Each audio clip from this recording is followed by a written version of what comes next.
यो भूतं च भव्यं च सर्वं यश्चाधितिष्ठति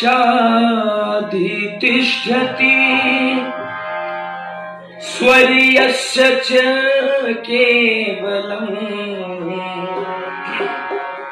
तस्मै ज्येष्ठाय ब्रह्मणे नमः।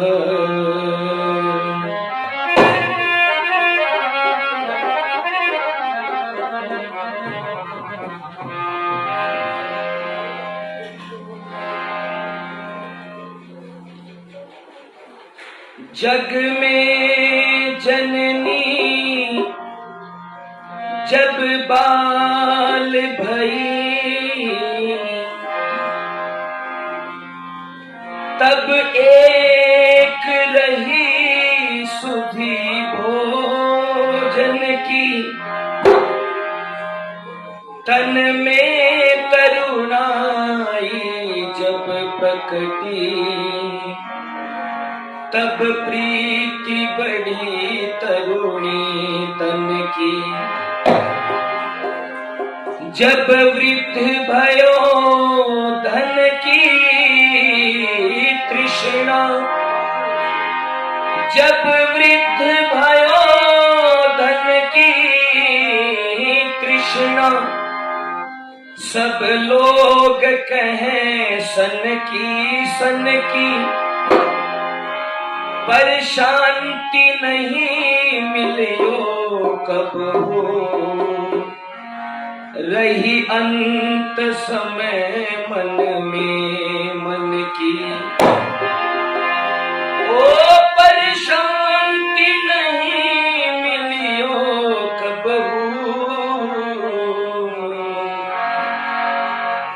रही अंत समय मन में मन की।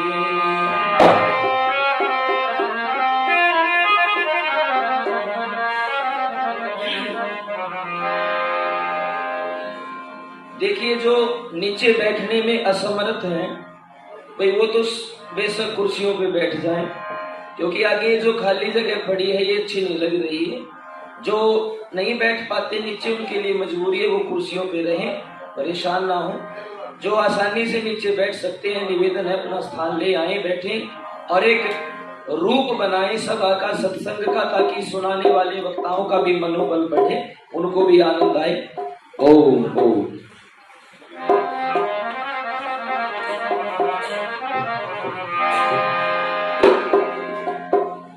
कि सुख धाम सदा तेरा नाम सदा, तुझ सा और मान नहीं। सुख धाम सदा तेरा नाम सदा, तुझ सा और महान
कभी कोई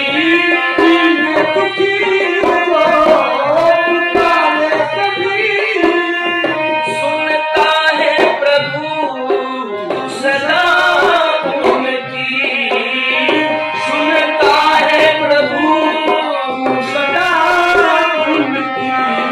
कोई विनती हो पुकारे सभी, सुनता है प्रभु सदा उनकी, सुनता है प्रभु सदा उनकी। तुझे कहते हैं नाथ दयालु सभी, तुझे कहते हैं नाथ दयालु सभी।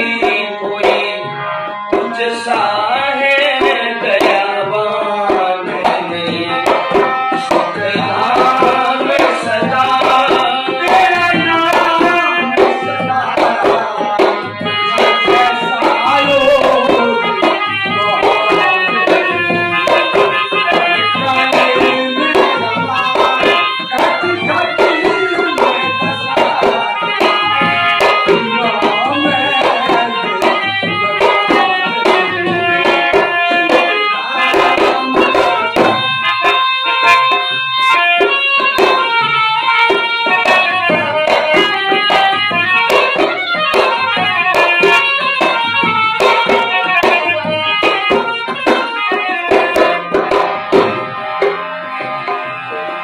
हे जगत पिता है, जगत पति है, जगत पिता है, जगत पति।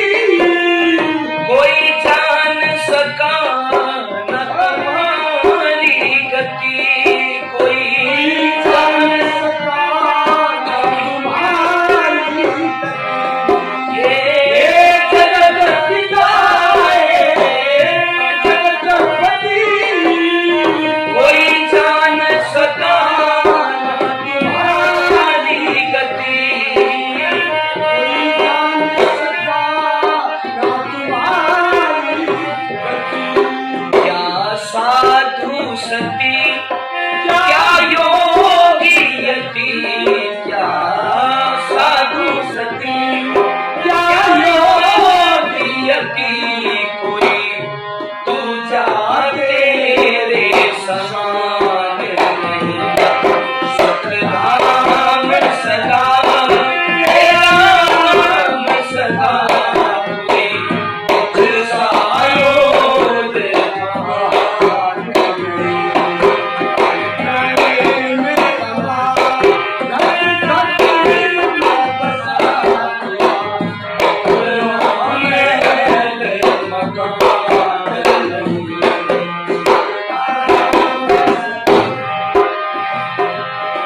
तेरा नाम जपूं मुझे ये वर दो, तेरा नाम जपूं मुझे ये वर दो।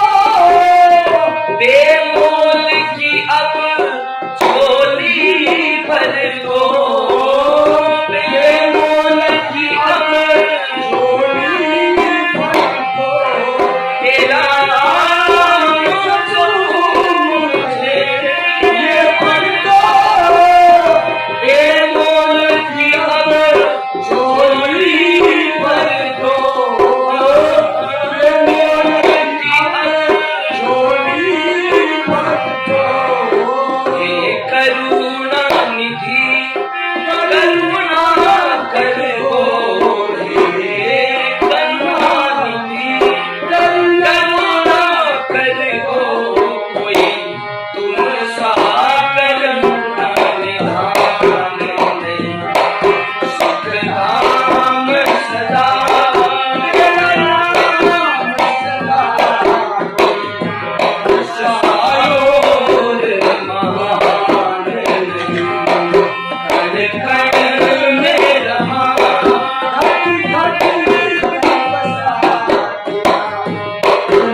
व्याख्यान वेदी पर आसीन वेदों के प्रचारक विचारक और आर्य जगत के सुप्रसिद्ध युवा वैदिक प्रवक्ता उत्तर प्रदेश से जो हमारे बीच पधारे हैं श्रद्धेय आचार्य रणवीर आर्य जी, उन्हीं की बगल में बैठे हुए हमारे सम्माननीय आचार्य जी जो भी उत्तर प्रदेश से पहुंचे हैं और उन्हीं के नाम राशि हैं श्रद्धेय आचार्य रणवीर जी। हमारे बीच में उपस्थित आज के इस कार्यक्रम के मुख्य अतिथि हमारे बीच में विराजमान हैं श्रद्धेय बाबू जी करनाल से आए हैं, श्रद्धेय चौधरी लाजपत आर्य जी। समादरणीय मैं देख रहा हूं भिन्न भिन्न आर्य समाजों से यहाँ हमारे आर्य सज्जन पहुंचे हैं।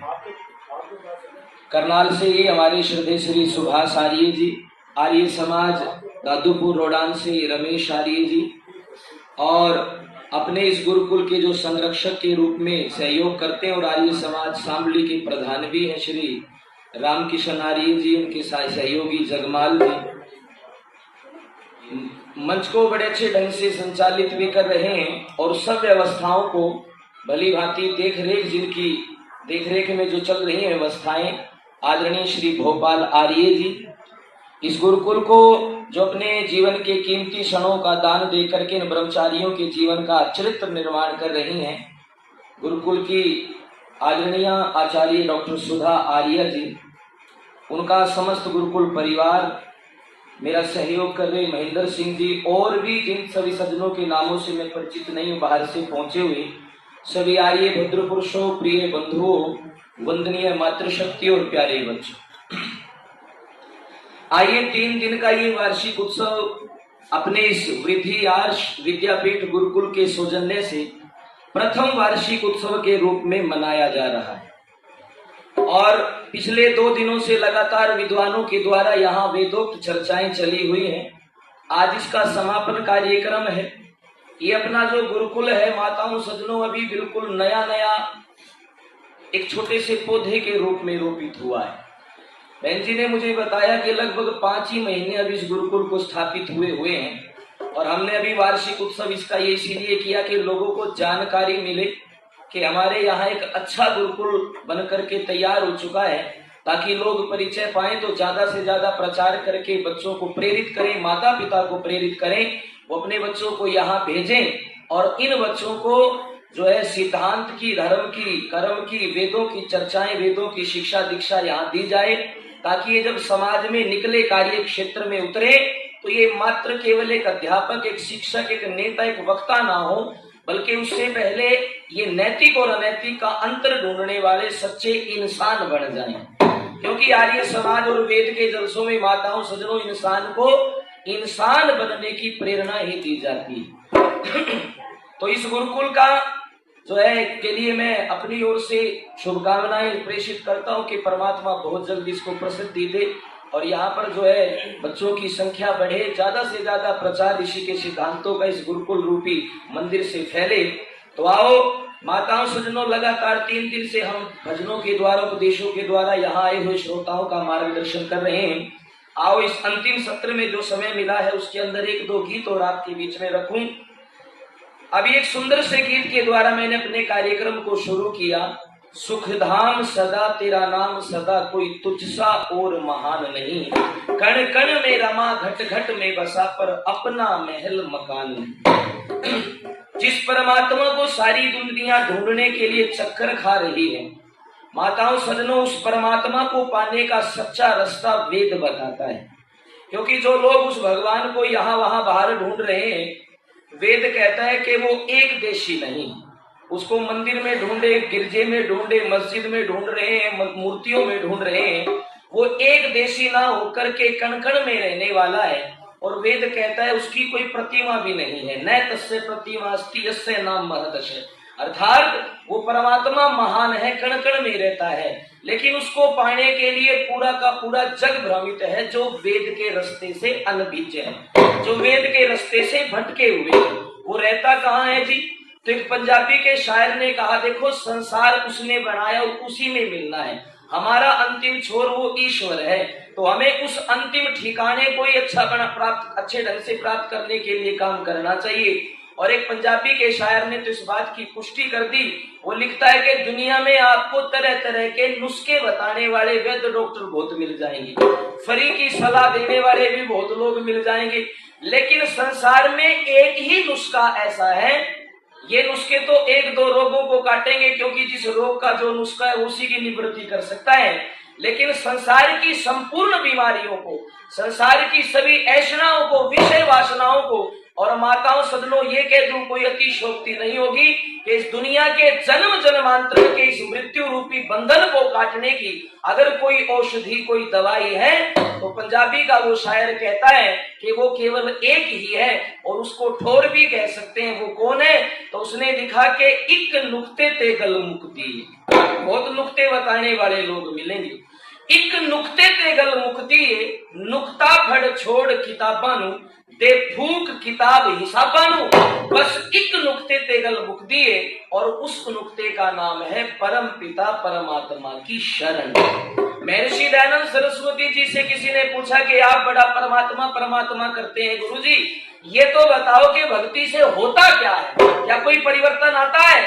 तो ऋषि के शब्दों में कह दूं, महर्षि कह करके गए हैं कि भक्ति से तो जीवन में इतना सकारात्मक परिवर्तन आता है। ऋषि लिखते हैं कि जैसे शीत से आतुर व्यक्ति को, मान लो किसी को सर्दी लग रही है और कोई आग मिल जाए तो सर्दी भाग जाती है, शीत से आतुर व्यक्ति का जैसे अग्नि के पास जाने से शीत निवृत्त हो जाता है, ऐसे ही परमात्मा की शरण प्राप्त करने के बाद सारे कलेश छूट करके गुण, कर्म और स्वभाव पवित्र हो जाते हैं, और उस ईश्वर उपासना से वो ताकत मिलती है, वो दौलत मिलती है, वो बल मिलता है कि जिसको आप अपने बैग में लाखों करोड़ों रुपए डालकर किसी मंडी, मॉल, बाजार से सौदेबाजी करके खरीद नहीं सकते। वो केवल ईश्वर की उपासना देगी और ईश्वर उपासक के पास होता है। और आगे ऋषि कहते हैं क्या मिलता है परमात्मा की भक्ति से? तो वो कहते हैं कि ईश्वर की उपासना डगर पे जो चल पड़ता है ना, तो वो इतना आत्मिक बलवान हो जाता है कि बड़े से बड़ा प्रलोभन भी, लेश मात्र भी अपने पथ से उसको विचलित नहीं कर पाता। और मान लो जीवन में कोई भयंकर दुख आ गया, तो ईश्वर उपासक अपनी आत्मा के बल के आधार पर उसे भी मिट्टी के ढेले के समान समझता हुआ जो है उन दुर्गम राहों पर निर्भीकता के साथ आगे बढ़ता रहता है। अर्थात परम पिता परमात्मा की भक्ति माताओं सजनों हमारी आत्मा को बलवान बनाती है, हमारा आत्मिक कल्याण करती है, हमें जो है आध्यात्म में आगे बढ़ने का मार्ग दिखाती है। तो हमें चाहिए कि उस ईश्वर से जुड़ करके चलें, और ये बल केवल भक्ति दे सकती है और कहीं नहीं मिलता। देखो परमात्मा के जो सच्चे भक्त होते हैं उनका क्या परिचय होता है, उनकी पहचान क्या होती है।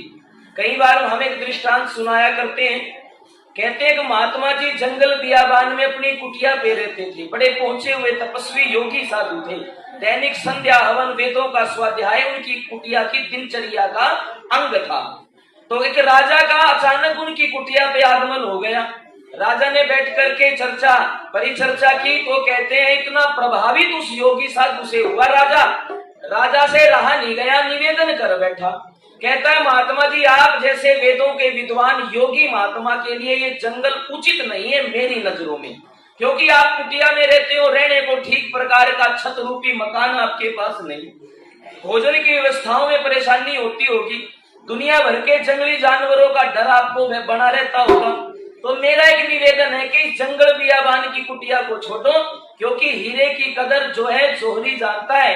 मैंने आपकी कदर कर ली, अपने राजमहल में आपको लेकर के चलता हूँ, दास और दासियां आपकी सेवा में छोड़ दूंगा, सोने और चांदी के बर्तनों में भोजन कराऊंगा, मखमली सेजों पर बिस्तर लगाऊंगा, आपको किसी भी प्रकार की सेवा में कोई चूक नहीं मिलेगी। ये निवेदन सुन करके महात्मा मुस्कुराए और मुस्कुरा करके राजा से कहा कि राजन बिल्कुल चलूंगा, जब आप इतनी जिज्ञासा से प्रस्ताव दे रहे हैं तो मैं ठुकराऊंगा नहीं, आपके साथ चलूंगा, लेकिन चलने से पहले मेरी कुछ शर्तें पूरी करनी पड़ेगी।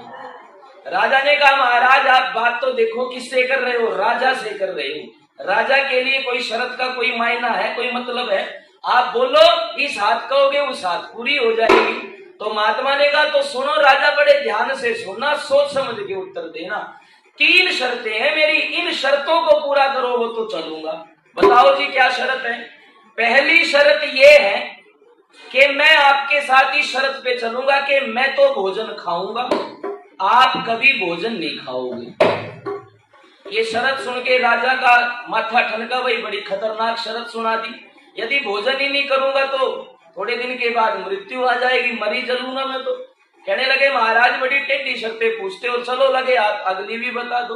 बोले दूसरी शर्त पहली ये है कि मैं खाऊंगा आप नहीं खाओगे, दूसरी ये कि मैं सोऊंगा आप नहीं सोओगे, और तीसरी भी बता दो अब तो महात्मा जी। बोले तीसरी ये है कि 24 घंटे हर घड़ी मेरे पास आपको रहना पड़ेगा, एक क्षण के लिए भी मुझसे दूर नहीं होगी। ये तीनों शर्तें सुन करके राजा ने कहा महाराज इनको तो दुनिया का चक्रवर्ती सम्राट भी पूरी नहीं कर सकता, मेरी तो गुदड़ी क्या है। महात्मा मुस्कुरा करके बोले तो सुनो राजन, जिस राजा के राज्य में मैं रहता हूँ मेरा वो राजा इन तीनों शर्तों पर खरा उतरता है, पूरी करता है। राजा ने कहा महाराज ये तो मेरे राज्य की सीमा है। महात्मा ने कहा कि आपके राज्य की सीमा यहाँ से वहां तक हो सकती है, लेकिन मैं जिस राजा के राज्य की चर्चा कर रहा हूँ उस राज्य के राज्य की कोई सीमा नहीं है, वो असीम है, पूरे ब्रह्मांड पे राज चलता है उसका, और वो राजा कोई और नहीं सज्जनों, उस राजा को कहते हैं परम पिता परमात्मा। मेरा वो राजा मेरी शर्तें पूरी करता है, मैं खाता हूँ अपना जीवन जीने के लिए, लेकिन ईश्वर कभी खाता नहीं। मैं सोता हूँ वो सोता ही नहीं, क्योंकि रूप रस गंध से बहुत ऊपर है वो, तो बहुत ना वो जन्म लेता ना वो मरता, जन्मेगा तो भूख प्यास लगेगी, जब वो अजन्म ही है तो इन विषयों से बहुत ऊपर की चीज है। और ऐसी कोई घड़ी ऐसा कोई समय ही नहीं है जब परमात्मा मेरे पास ना हो। क्यों जी? क्योंकि परमात्मा कहाँ रहता है? कण कण में रहता है। वो मेरे पास नहीं, हम उसके पास हैं। वो हमारे अंदर नहीं, हम उसके अंदर हैं, क्योंकि वो इतना विशाल है, ब्रह्मांड उसके गर्भ में है, वो इतना सूक्ष्म है कि आंखों का विषय नहीं, अणु से भी छोटा है, उसको अनुभव केवल किया जा सकता है।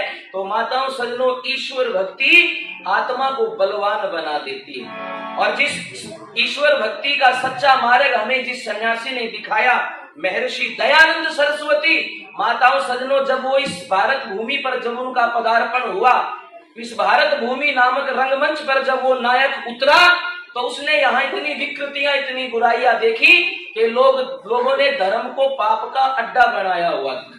लोगों ने परमात्मा नाम के जो है सत्ता को कागज का खिलौना समझा था, धर्म को कागज का खिलौना समझा था, कभी वो बदल लिया कभी वो बदल लिया। और कहते हैं कर्म कांड, ये इस प्रकार की जो चीजें होती थी सबके अंदर माताओं सज्जनों त्रुटियां भरी पड़ी थी। पर ऋषि ने वेदोक्त हवाले दे करके पंच यज्ञ महाविधि बना करके गृहस्थी नहीं, संसार के जो है मनुष्य मात्र का कल्याण करने की दवाई एक बूटी हमारे को दी है। तो हम उस ऋषि के बताए हुए मार्ग पर चले।